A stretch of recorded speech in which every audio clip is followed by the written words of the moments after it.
Hi, everyone. Judge Andrew Napolitano here for Judging Freedom. Today is Thursday, March 13th, 2025. Colonel Douglas Macgregor is here with us on, is this ceasefire deal serious? Where's it going to go? But before we get there, first this. Markets are at an all-time high. Euphoria has set in. The economy seems unstoppable, but the last administration has buried us so deep in debt and deficits, it's going to take a lot of digging to get us out of this hole. Are you prepared? Lear Capital specializes in helping people like me and you grow and protect our wealth with gold. Did you know that during Trump's last presidency, gold rose 54% to a record high?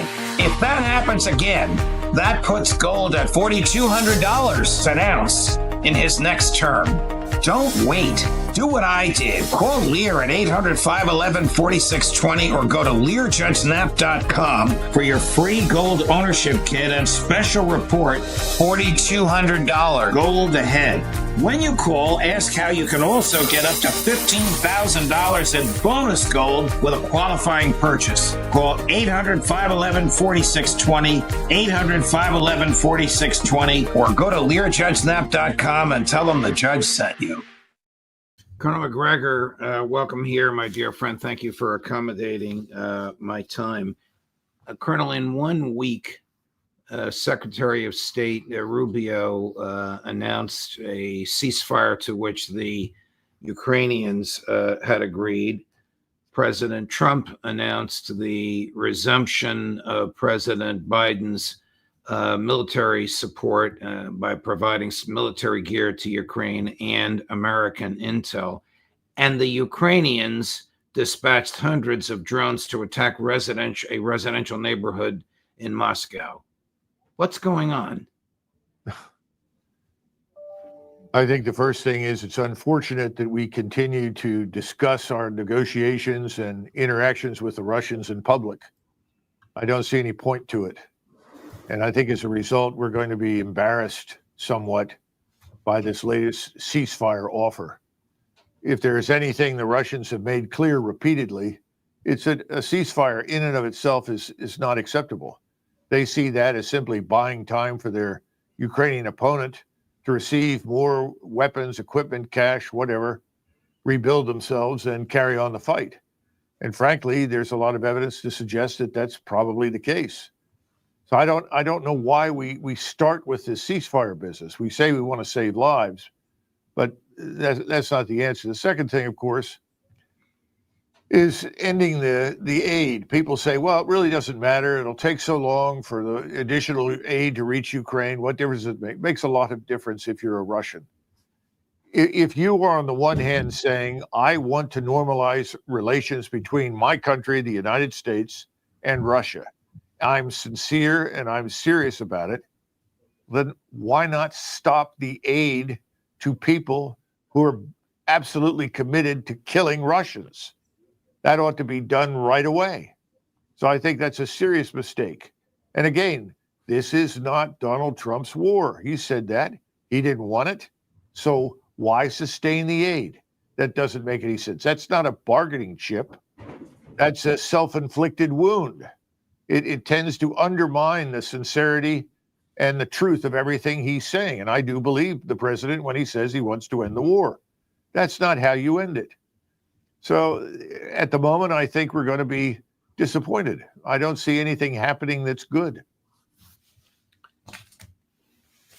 Is the United States a neutral in the communications between and negotiations between Russia and Ukraine? Because I think it's a co-belligerent with Ukraine. Not only are we a co-belligerent, frankly, we're responsible for the existence of this heinous regime.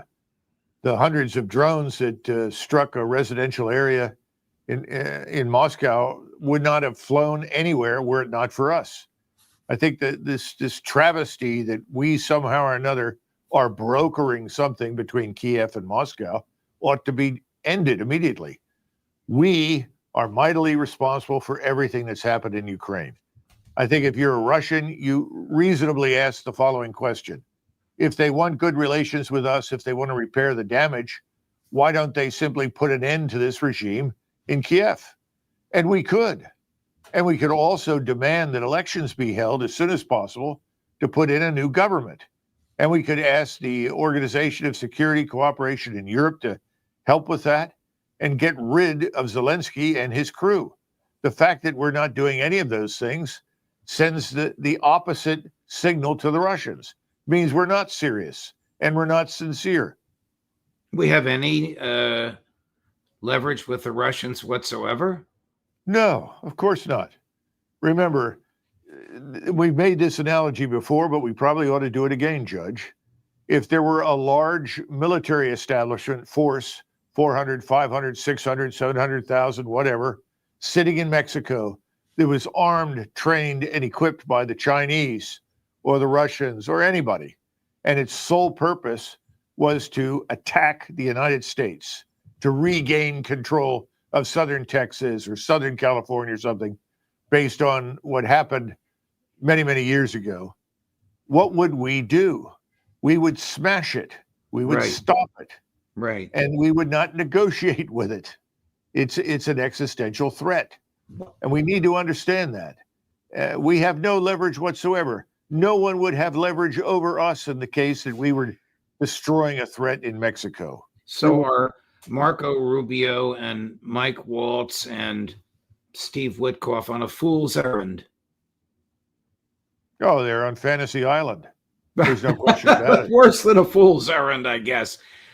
I don't know what they really think they can accomplish. Let me I don't think they're going to accomplish much of anything. Although, to their credit, I think the Russians will still be polite to them. What is your view of President Putin's methodical patience? I mean, he could have, I think you've told us this, if he wanted to, demolished the invaders in Kursk. He could also demolish the government buildings in Kyiv if he wanted to. I think he's going to work diligently to achieve the aims of his campaign: denazification, demilitarization, and hopefully set the stage for a neutral Ukraine that does not have NATO forces or any foreign forces on its soil. We should welcome that. From the very beginning, a neutral Ukraine was in everyone's interest. It put this enormous barrier, 500, 600, 700 miles between us, between NATO and Russia, in a very positive way. The opportunity for any accidents or problems that could spill over the border are almost non-existent. So, this is what he's going to do. He's going to finish that to the extent that he can. And then at the same time, I think he's going to look to us to do what we just discussed. Get Zelensky out of the picture and his little supporting cast. Stop pretending they're legitimate. Stop pretending that we have nothing to do with them. We're just sponsoring them or supporting them. That's nonsense. Get rid of them. Hold some hasty elections to the best of their ability. Put a new government in there. Let's do that. That much will help enormously. And then it's time for all the states that border Ukraine to come on board and sign the neutrality treaty, which should be modeled on the Austrian state treaty. And we can certainly sign it, but we can't guarantee anything in perpetuity there because we don't live there. But the people that do live in Europe, they can have a profound impact on the survival of the agreement once it's made. How would you advise President Trump, if you were, please God, in a position to do so, handle the Europeans? I mean, you have Sir Keir Starmer, whose military, as you've told us, wouldn't even fill Yankee Stadium. Yeah. On the other hand, you have President Emmanuel Macron, who does have nuclear weapons. The British nuclear weapons, I understand, are subject to approval by the Americans, some unique relationship we have with them. But how would you handle them? They seem to me to be profoundly ill-advised, a bit hot-headed, and I don't understand what they're trying to accomplish or even what they fear. But they're talking military action in Ukraine. Their people, in my view, would be blown to bits, but you're the military expert. No, listen, you don't have to be an expert to understand that this is an empty threat. There's no support in their countries for military action against Russia. As I think I've said before, 86% of the people polled in Poland now oppose the use of Polish forces in Ukraine. Now, how are you going to get there to fight at all? It doesn't make any sense. So I think President Trump should cut his losses in Ukraine. He's a businessman. This was not an investment he made. It was made by his predecessor. It was a bad investment. Cut it. Be done with it. Then turn around to the other partners and say, you are free to do whatever you think is best. That you have your sovereignty is yours. In other words, there's nothing in the North Atlantic Treaty Organization that prohibits you from doing something stupid if that's what you want to do. But I'm telling you, as President of the United States, if you go in there with the objective of fighting the Russians, you're on your own. We don't want anything to do with it. We want good relations with Russia. You should too. I would leave it at that because these governments will not survive, Judge. Do you think these leaders, and we'll take Starmer, Merz in Germany, and Macron as examples, go to bed at night worrying that they're going to be attacked in the morning, or you think this is all domestic, politically generated? Well, they're globalists. They think that they are supporting what they consider to be a truly righteous cause, which I think is nihilism, atheism, socialism, all bound up together in ways that are catastrophic. I don't think the populations support it. I think that's pretty obvious. I'd be surprised if the European Union survives this whole adventure. We know NATO won't. That's inevitable. And these things happen over time. It's better if you have some foresight and you can manage the dissolution of these things. But we don't live in the world of 80, 90 years ago. And the notion of building alliances or structuring anything that triggers an automatic war for the American people doesn't make any sense. So we definitely need to get out of these places. And I would just, if I were the president, I would simply say what I did. I don't think these governments will last. I think Starmer is on borrowed time. Macron is about as popular as the plague in France. I think the French and the British will dispose of them. Now, Merz just got in there. And the Germans, as you know, these are very conservative people. And they will wait to see what he does. And they will discover that he is another globalist. He's another manifestation of the old problem. And the Germans will eventually throw him out. It just takes the Germans longer. Things usually begin in France, but they don't begin in Germany. Here's Secretary of State Rubio in Ireland yesterday. I'd like your thoughts on this. Chris, cut number one. Are you truly prepared to apply pressure on Russia should it be recalcitrant and not agree to the terms of this ceasefire? There's been no concrete action that this administration has taken to punish Russia since it's come to office. There's a couple points. To be clear, as far as I am aware, the United States has not provided armaments to Russia. The United States is not providing assistance to Russia. Every single sanction that has been imposed on Russia remains in place. Every single sanction the president inherited remains in place. Previous administration. Right, but well, I mean, they're pretty sanctioned up. I mean, there's a lot of sanctions on already. My point being is that there's been no steps taken to relieve any of these things. These things continue to be in place, but we don't think it's constructive for me to stand here today and begin to issue threats about what we're going to do if Russia says no. Let's hope they say yes. Say yes to what? To giving the 30 days to regroup and rearm? Yeah, exactly. I think Senator Rubio or Secretary of State Rubio is in a difficult position now. We have no leverage. Threatening the Russians with more of what we've already done is not going to have an impact. They have found a way to survive the sanctions regime. In fact, you can argue that they flourished as a result. We've actually strengthened this whole BRICS system that is evolving by imposing sanctions. We are seen as so hostile and so belligerent. The view is that with the United States, it's their way or the highway. And the world doesn't want to play in that ballpark anymore. So the bottom line is he's telling you the truth. We've already done all that we can. and it doesn't make sense, they'll say yes. Well, that's a stupid remark because they're not going to say yes. We know what the conditions are. How many times do they have to repeat themselves? And we can help this along. We can accelerate the end of this war, or we can cause it to last longer. And it looks like we've decided to postpone any fundamental change and let it continue. We talked a few minutes ago about the Europeans in my interview with Foreign Minister Lavrov on Monday. He said a number of fascinating things. A 2-hour interview. I think he did 95% of the talking. That's just the way he is. I'm deeply grateful for having been there. But here's an interesting comment he made, Colonel, about his belief, and I assume President Putin's belief, that the Europeans actually want more war. Chris, cut number 10. Prime Minister of Denmark. She said that these days Ukraine is weak. Ukraine cannot be fairly treated now.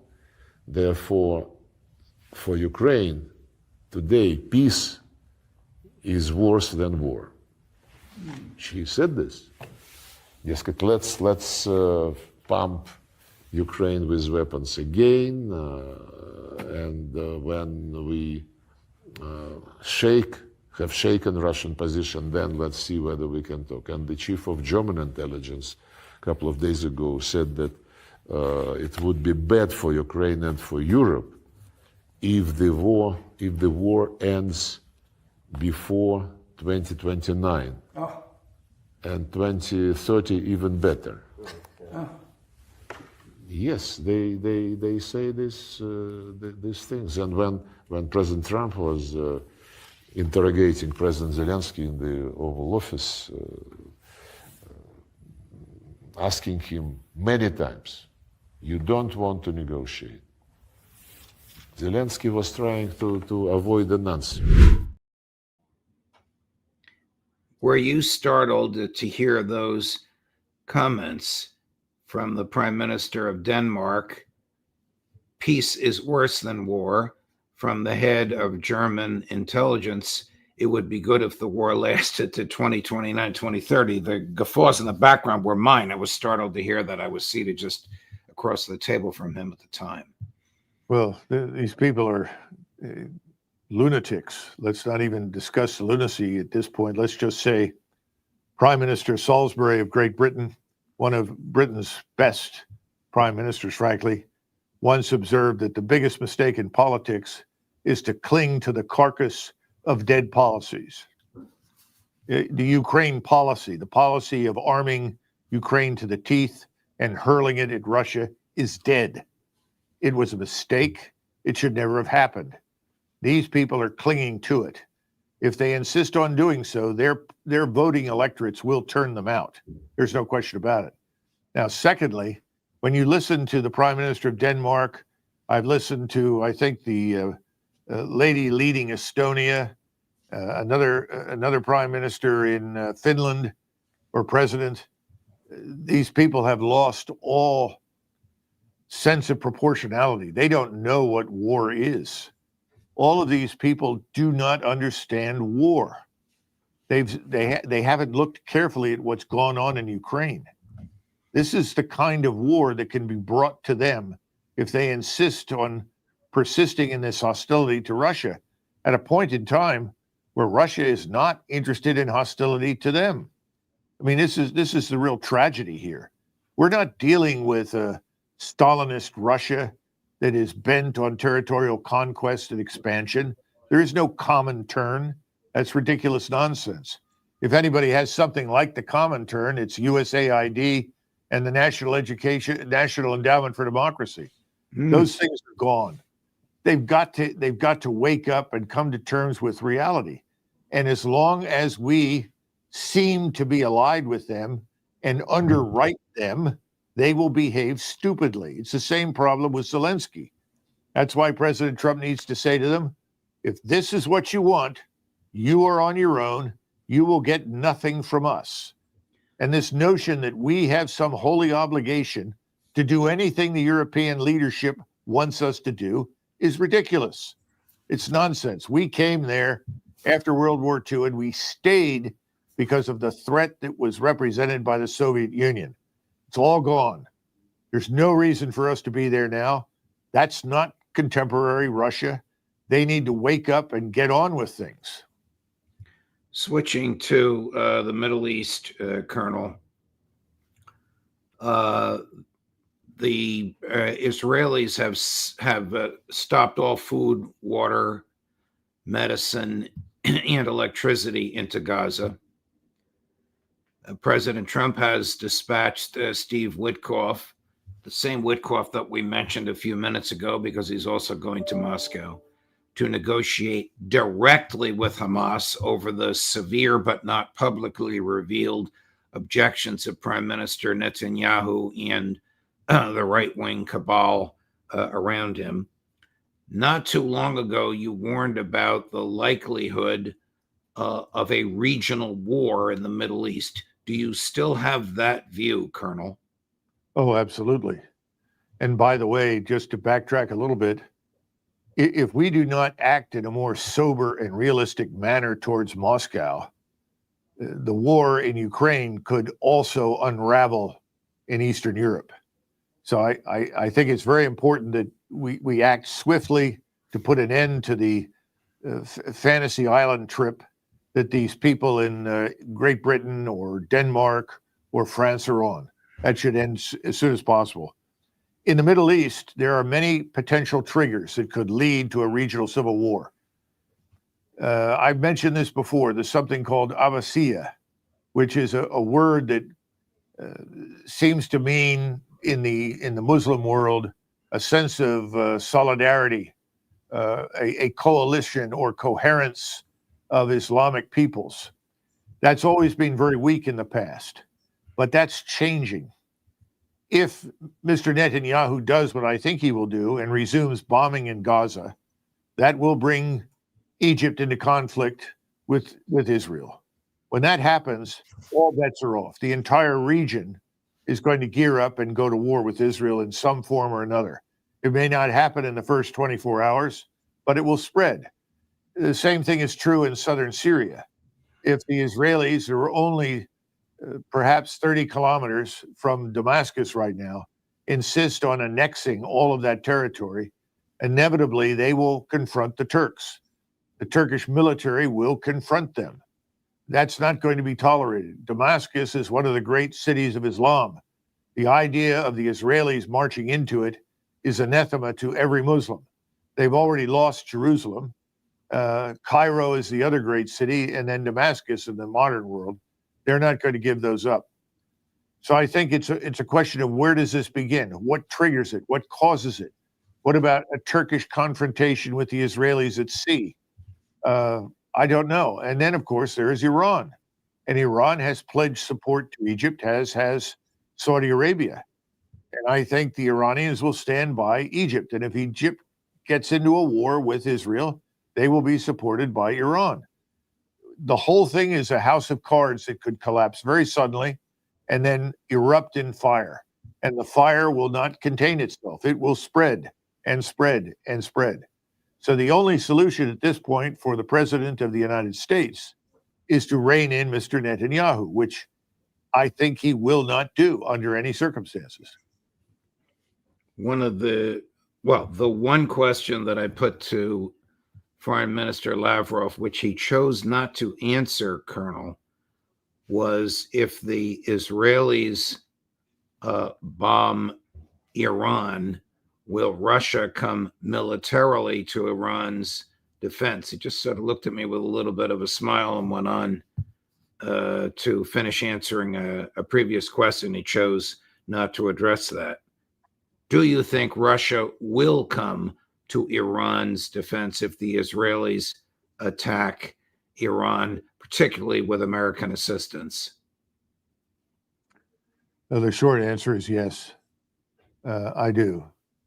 I think Russia, China, Iran, all the states in the Middle East, and beyond that, frankly, in the world, many, many other nation states are watching all of this. And I think they've concluded that a failure to act against Israeli aggression and against us, if we directly join Israeli aggression, will lead to their own destruction.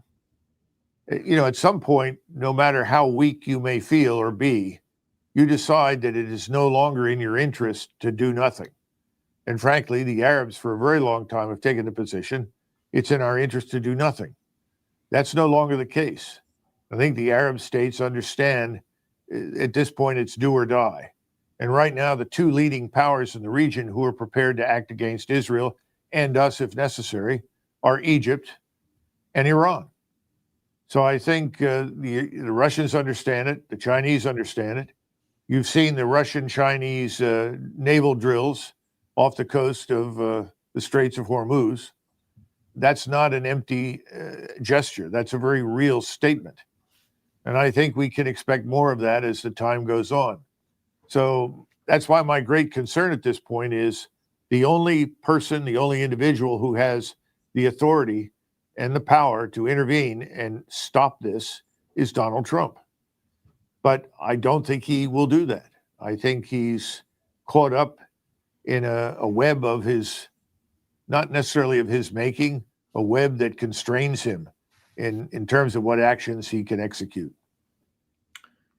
Colonel, you and I have a mutual friend who used to appear on this show and now has his own, Colonel Daniel Davis, who recently the director of national intelligence, Tulsi Gabbard, announced she was going to appoint him as a deputy director, a position for which I think, in your view and mine, he is eminently qualified. What happened to Colonel Davis when Director Gabbard announced she was going to appoint him?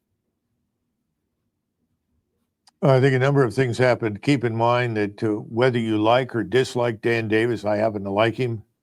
This is someone who is always scrupulously honest in all of his dealings. This is a person who absolutely rejects deceit and is a man of complete integrity. In addition to that, he has great courage, not just physical courage on the battlefield, which he demonstrated back in 1991 because I was able to see it. He also has moral courage. He's willing to stand up to those who are doing things that he thinks are wrong. What he's done that has deeply offended the people that control Washington is that he has said he cannot support what the Israelis are doing in Gaza, that this is inhumane and it is beyond the pale for him as an American and as a Christian to support this. That's unacceptable today in Washington, D.C. Everyone in Washington, D.C., with very few exceptions, has decided for personal reasons that they are going to support whatever Mr. Netanyahu's government wants to do, regardless of how many deaths that means among the populations of Gaza, or for that matter, the West Bank, or ultimately anywhere else in the region. Unconditional support for whatever he wants to do. That's something that Dan can't publicly do. And he's honest about it. And I think that's done him in. And it's unfortunate that we've reached a point now where that's the attitude. It's not a healthy one for the United States. It's very sad. You and I and our colleagues on this show were harshly critical of the influence that the Israeli lobby had in the Biden administration. It apparently has the same influence in the Trump administration. Well, John Mearsheimer has talked about that in great detail, and I certainly would defer to him. That's not something I've studied in detail as he has. But let's keep in mind that money buys a lot inside the Beltway, and that's not a new development. It's always had an enormous impact. There are reasons people want to sit on certain committees. You know, the Securities Banking Exchange Committee in the House is a good example.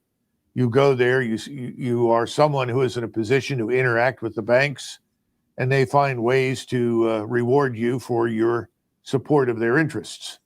This is an old game. It's nothing new. It's just better organized and more subversive, I suppose, to our foreign policy and our defense than ever before in the history of our country. Colonel Macgregor, thank you very much. Thank you for your time, for your insight, for your personal courage, and thank you for accommodating my schedule. It's always a pleasure, my dear friend. We'll look forward to seeing you next week. Sure. Thank you, Judge. Of course. Coming up at 1 o'clock, I'm not sure where on the planet he is, Pepe Escobar. At 3 o'clock, the aforementioned by Colonel Macgregor, Professor John Mearsheimer, and at 4 o'clock, Colonel Larry Wilkerson, Judge Napolitano for Judging Freedom.